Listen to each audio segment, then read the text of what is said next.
اعوذ باللہ من الشیطان الرجیم بسم اللہ الرحمن الرحیم رب اشرح لی صدری ویسر لی امری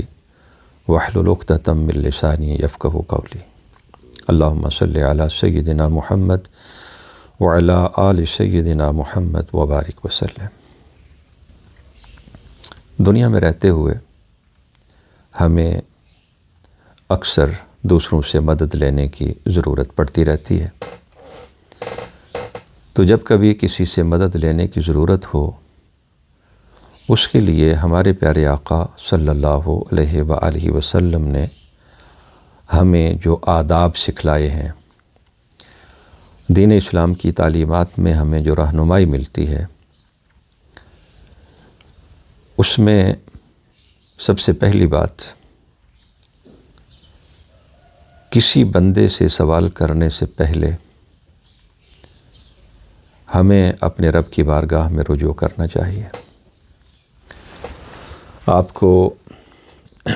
جسمانی مدد کی ضرورت ہے،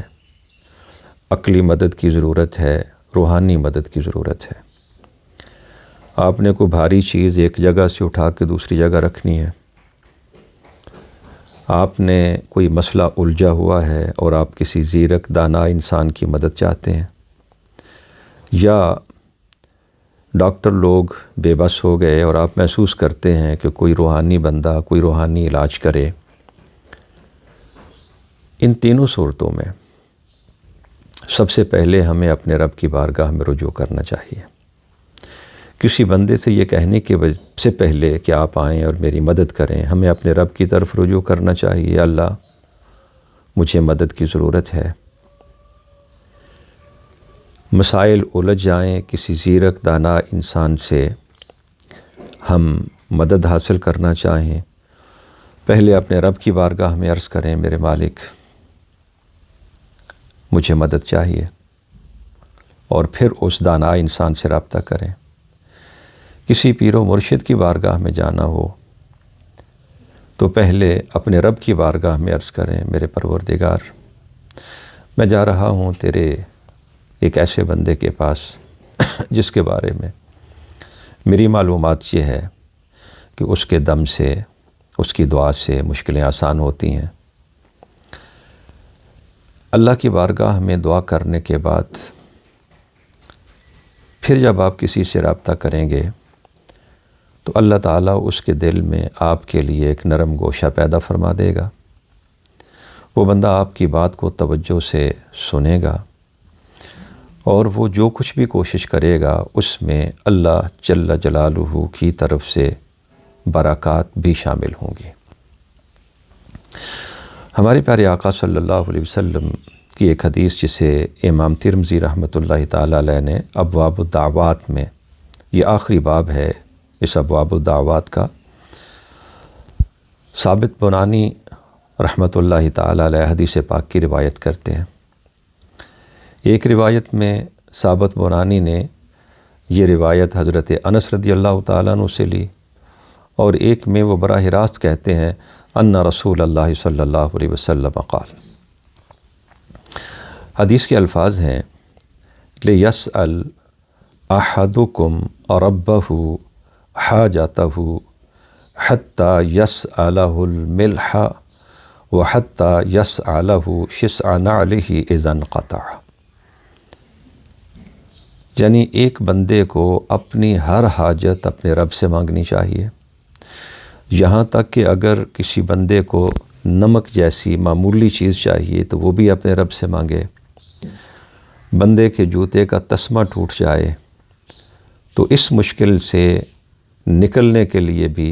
انسان مدد اپنے رب کی بارگاہ سے مانگے۔ اب بڑی سیدھی سی بات ہے کہ اللہ پاک کی مدد آتی ہے اسباب کے ذریعے، وسائل کے ذریعے۔ ہم اپنے رب کی بارگاہ میں رجوع کرتے ہیں، پھر اپنے ارد گرد دیکھتے ہیں کہ ہمیں اللہ کی مخلوق میں سے کوئی ایسا بندہ جس کی وساطت سے اللہ تعالیٰ کی وہ مدد ہم تک پہنچ سکتی ہے، تو اللہ پاک کی بارگاہ میں عرض کرنے کے بعد جس آدمی کے پاس وہ نعمت ہے جو ہمیں چاہیے، اس سے جب ہم سوال کریں گے اور وہ بندہ ہماری مدد کرنے کے لیے تیار ہوگا، تو اب ہم اپنے دل کو یہ سمجھائیں گے کہ یہ مدد اللہ پاک کی بارگاہ سے آئی ہے اور یہ بندہ اس مدد کے پہنچنے کا وسیلہ بن گیا ہے۔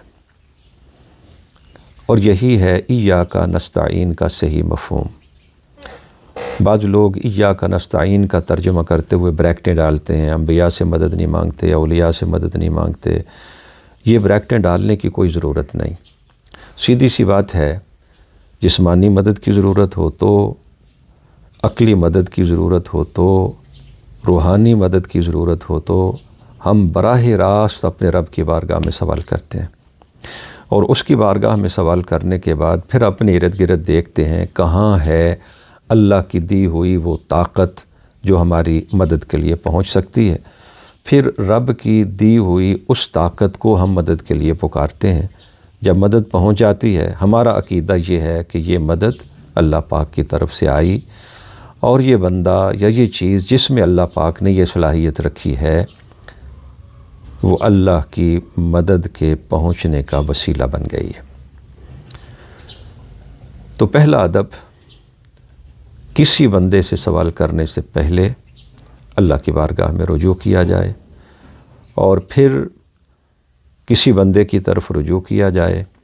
اور اس بندے کو اللہ کی مدد کے پہنچنے کا وسیلہ تصور کیا جائے۔ دوسرا بنیادی ادب جو ہمارے پیارے آقا صلی اللہ علیہ وسلم نے ہمیں سکھایا ہے، ایک حدیث پاک میں فرمایا، لم یشکر اللہ من لم یشکر الناس۔ جو آدمی لوگوں کا شکریہ ادا نہیں کرتا، وہ اللہ کا شکر ادا کرنے کا حق بھی ادا نہیں کر سکتا۔ یعنی حکم یہ ہے کہ کوئی بندہ آپ کو کوئی فیور دیتا ہے، چھوٹی ہو یا بڑی، معمولی ہو یا زیادہ، جب بھی کوئی بندہ آپ کو کوئی فیور دیتا ہے تو آپ اس کے شکر گزار ہوں۔ اور شکر گزاری میں 3 بنیادی چیزیں ہیں۔ سب سے پہلے ہے اپنے دل میں اس احساس کو جگہ دینا کہ یہ بندہ میرا محسن ہے، اور جس بندے نے ہم پہ احسان کیا ساری زندگی ہمیں اس کا احسان نہیں بھولنا چاہیے۔ اسلامی ادب یہی ہے۔ دوسرے نمبر پر ہے اپنی زبان سے اس بندے کا شکریہ ادا کرنا، اور تیسرا ہے جب کبھی زندگی میں موقع ملے تو اپنے محسن کے احسان کا کچھ بدلہ جتنا ہم چکا سکتے ہیں وہ چکانے کی کوشش ضرور کریں۔ یعنی آج کسی نے ہمیں کوئی فیور دی، ہم اپنی زندگی میں ایسے موقع کی تلاش میں رہیں جب ہم اس کے ساتھ کوئی نیکی کر سکیں، کوئی احسان کر سکیں، اور اگر ہم اس کے ساتھ اور کوئی احسان نہیں کر سکتے، اس کے احسان کا کوئی اور بدلہ نہیں دے سکتے، تو پھر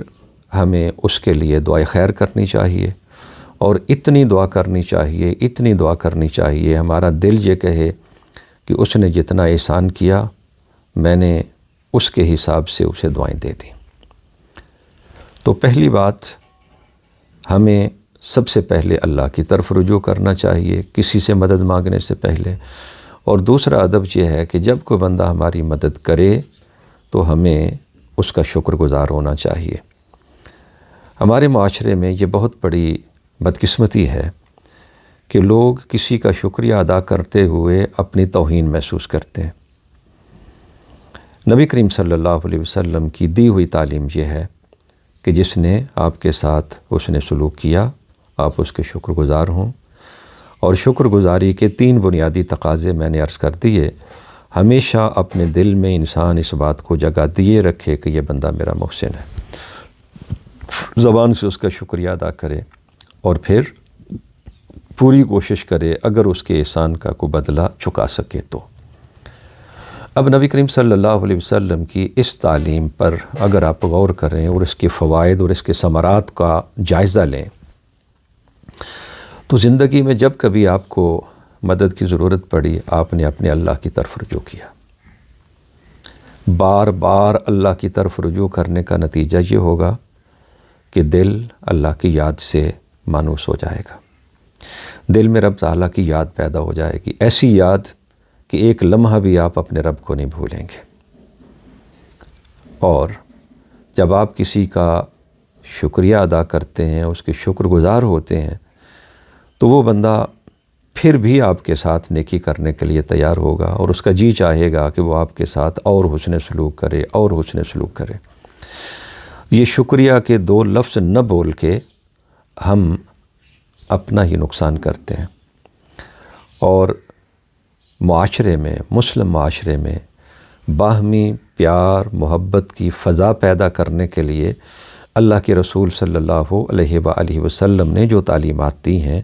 ان میں سے یہ ایک بہت بڑی تعلیم ہے، بہت بڑی تعلیم ہے کہ جب ایک بندہ آپ کے ساتھ نیکی کرتا ہے، آپ اس کے شکر گزار ہوتے ہیں، آپ کے دل میں شکر گزاری کے جذبات پیدا ہوتے ہیں، آپ اپنی زبان سے اس کا شکریہ ادا کرتے ہیں، پھر اس کے ساتھ حسن سلوک کی کوشش کرتے ہیں، یوں ایک دوسرے کے ساتھ تعلقات میں مضبوطی پیدا ہوتی ہے، باہمی پیار اور محبت کی فضا پیدا ہوتی ہے۔ اللہ پاک کی بارگاہ میں دعا کرتے ہیں ہمیں اپنے پیارے محبوب صلی اللہ علیہ وسلم کی تعلیمات پر صحیح معنوں میں عمل کرنے کی توفیق عطا فرمائے۔ آمین۔